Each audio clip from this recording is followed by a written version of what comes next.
يا مكة يا مكة يا حرما أشجانا نلت عيزا وطبت مكانا وطبت مكانا۔ السلام علیکم ورحمۃ اللہ وبرکاتہ۔ آج کی ویڈیو میں ہم بیان کریں گے حدیث مبارکہ ناپاکی سے متعلق۔ عن ابن عباس رضی اللہ تعالی عنہما قال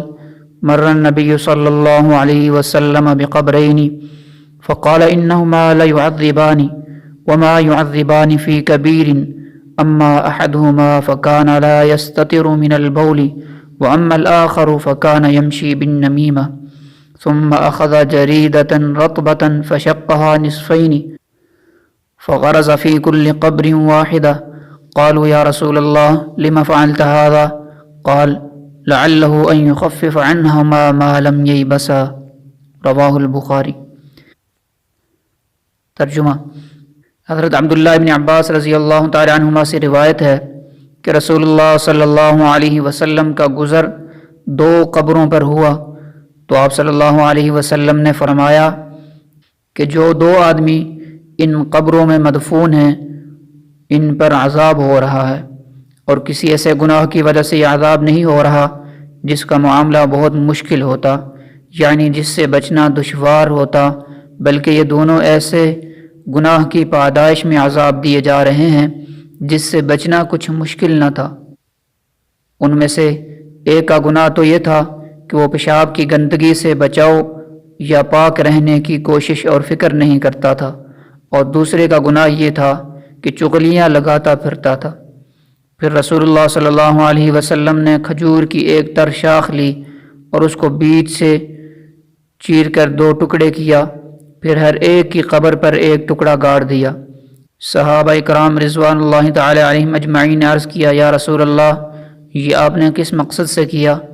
تو آپ صلی اللہ علیہ وسلم نے فرمایا امید ہے کہ جس وقت تک شاخ کے یہ ٹکڑے بالکل خشک نہ ہو جائیں ان دونوں کے عذاب میں تخفیف کر دی جائے۔ یہ حدیث مبارکہ صحیح بخاری اور صحیح مسلم میں موجود ہے۔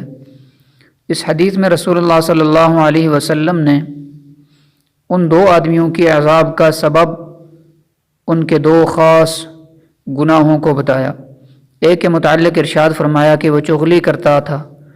جو ایک سنگین اخلاقی جرم ہے، اور قرآن مجید میں بھی ایک جگہ اس کا ذکر ایک کافرانہ خصلت یا منافقانہ عادت کے طور پر کیا گیا ہے،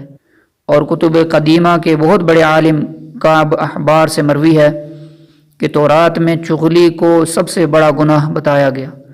اور دوسرے کے عذاب کا سبب آپ صلی اللہ علیہ وسلم نے بتایا کہ وہ پیشاب کی گندگی سے بچاؤ اور پاک صاف رہنے میں بے احتیاطی کرتا۔ اس سے معلوم ہوا کہ پیشاب کی گندگی اور اسی طرح دوسری ناپاکیوں سے بچنا، یعنی اپنے جسم اور اپنے کپڑوں کو محفوظ رکھنے کی کوشش کرنا، اللہ تعالیٰ کے اہم احکامات میں سے ہے، اور اس میں کوتاہی اور بے احتیاطی ایسا گناہ ہے جس کی سزا آدمی کو قبر میں بھگتنی پڑے گی۔ آگے حدیث میں جو یہ ذکر فرمایا گیا کہ آپ صلی اللہ علیہ وسلم نے کھجور کی ایک تر شاخ منگوائی اور اس کے 2 ٹکڑے کر کے ایک ٹکڑا ان دونوں کی قبر میں گاڑ دیا، اور اس بعد صحابہ کرام نے جب اس کے بارے میں آپ صلی اللہ علیہ وسلم سے دریافت کیا تو آپ صلی اللہ علیہ وسلم نے فرمایا کہ مجھے امید ہے کہ جب تک ان ٹکڑوں میں کچھ تری رہے گی اس وقت تک ان کے لیے عذاب میں تخفیف کر دی جائے۔ رسول اللہ صلی اللہ علیہ وسلم کے اس عمل اور ارشاد کی وجہ یہ ہے کہ آپ صلی اللہ علیہ وسلم نے اللہ تعالیٰ سے ان مردوں کے لیے تخفیف عذاب یعنی عذاب کے کم ہونے کی دعا فرمائی، تو اللہ تعالیٰ کی طرف سے آپ صلی اللہ علیہ وسلم کو یہ حکم دیا گیا کہ آپ اس طرح ایک ہری شاخ کے 2 حصے کر کے ان کی قبروں پر ایک گاڑ دیجیے، جب تک ان میں تری رہے گی اس وقت تک کے لیے ان پر سے عذاب میں تخفیف کر دی جائے گی۔ صحیح مسلم کے آخر میں حضرت جابر رضی اللہ تعالیٰ عنہ کی ایک طویل حدیث مبارک موجود ہے، اس میں بھی 2 قبروں کے عذاب کا ذکر ہے، اور وہ دوسرا واقعہ ہے۔ وہاں حضرت جابر رضی اللہ تعالیٰ عنہ کا یہ بیان ہے کہ حضور اقدس صلی اللہ علیہ وسلم نے مجھے یہ حکم دیا کہ جاؤ ان درختوں میں سے 2 شاخیں کاٹ کر فلاں جگہ ڈال آؤ۔ حضرت جابر فرماتے ہیں کہ میں نے آپ صلی اللہ علیہ وسلم کے حکم کی تعمیل کی، اور جب آپ صلی اللہ علیہ وسلم سے اس کے بارے میں پوچھا تو آپ نے فرمایا کہ وہاں 2 قبریں ہیں جن پر عذاب ہو رہا ہے۔ میں نے اللہ تعالیٰ سے تخفیف عذاب کی دعا کی، یعنی ان کے لیے عذاب میں کمی کی دعا کی، تو اللہ تعالیٰ نے اتنی بات قبول فرمائی کہ جب تک یہ شاخیں تر رہیں گی ان کے لیے عذاب میں تخفیف رہے گی۔ بہرحال حضرت جابر رضی اللہ تعالیٰ عنہ کی اس روایت سے یہ بات صراحتاً معلوم ہو گئی ہے کہ ہری شاخوں کو یا ان کی تری کو عذاب کی تخفیف میں کوئی دخل نہیں تھا، بلکہ اللہ تعالیٰ کی طرف سے یہ بات فرمائی گئی تھی کہ آپ کی دعا کی وجہ سے ہم اتنی مدت کے لیے عذاب میں کمی کر دیں گے۔ بس اصل چیز تھی حضور صلی اللہ علیہ وسلم کی دعا، اور اللہ تعالیٰ کی طرف سے اس کی بنا پر ایک محدود مدت کے لیے تخفیف کا فیصلہ فرمایا گیا تھا۔ اس حدیث کا خاص سبق اور اس کی ہدایت یہ ہے کہ پیشاب وغیرہ کی نجاست سے اپنے آپ کو محفوظ رکھنے کی پوری کوشش اور فکر کی جائے،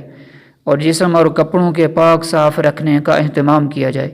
اور چغل خوری جیسی منافقانہ اور مفسدانہ عادات سے خوب بچا جائے، ورنہ ان دونوں باتوں میں کوتاہی اور بے احتیاطی کا خمیازہ قبر میں بھگتنا پڑے گا۔ اے اللہ، ہم سب کو اپنے عقائد، عبادات، معاملات، معاشرت اور اخلاق میں علماء حق کی تعلیمات کے مطابق درست کرنے کی فکر نصیب فرما۔ سبحانک اللہم و بحمدک، نشہد ان لا الہ الا انت، نستغفرک و نتوب الیک۔